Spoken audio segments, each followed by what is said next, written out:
Hello বন্ধুরা, আসসালামু আলাইকুম। সবাইকে স্বাগতম। আমার আজকের রেসিপি দশ খিচুড়ি। প্রথমে চুলো একটি পাত্রে বসিয়ে দিলাম। পাত্র গরম হয়ে গেলে পরিমাণ মতো তেল দিয়ে দিলাম। তেল গরম হয়ে গেছে, কেটে রাখা পেঁয়াজ কুচি দিয়ে দিলাম। পেঁয়াজ কুচি ভালো লাড়া দিব।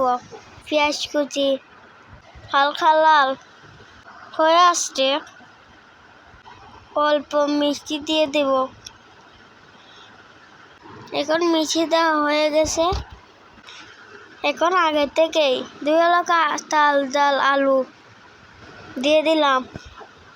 ভালোভাবে সব কিছু নেড়ে মিক্স করলাম। এখন দিয়ে দিব পরিমাণ মতো হলুদ দিয়ে চালটাকে একটু ভেজে নেব। এখন দিয়ে দিব পরিমাণ মতো লবণ। এখন চালটাকে আবারও কিছুক্ষণ ভেজে দেব। কিছুক্ষণ ভাজা হয়ে গেছে। এখন দিয়ে দিব আগে থেকে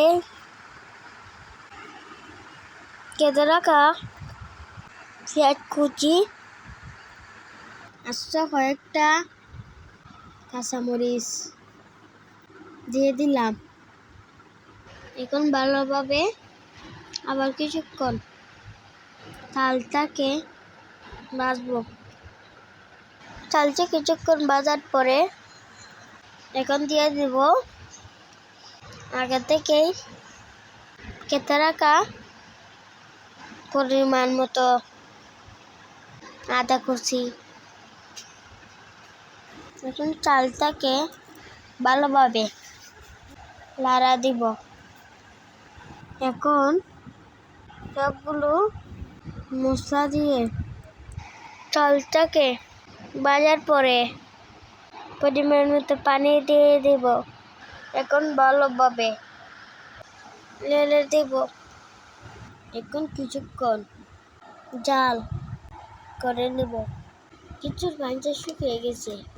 এখন দিয়ে দিব পরিমাণ মতো খিচুড়ির মশলা। ভালোভাবে মিশিয়ে নিব। এখন খিচুড়িটা হয়ে গেছে, চুলার থেকে নামিয়ে ফেলবো।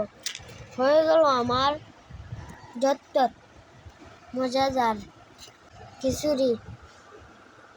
এখন আমি আচারের সাথে খিচুড়িটা খাবো। আমার আচারের রেসিপিটা আমার ইউটিউব চ্যানেলে আছে।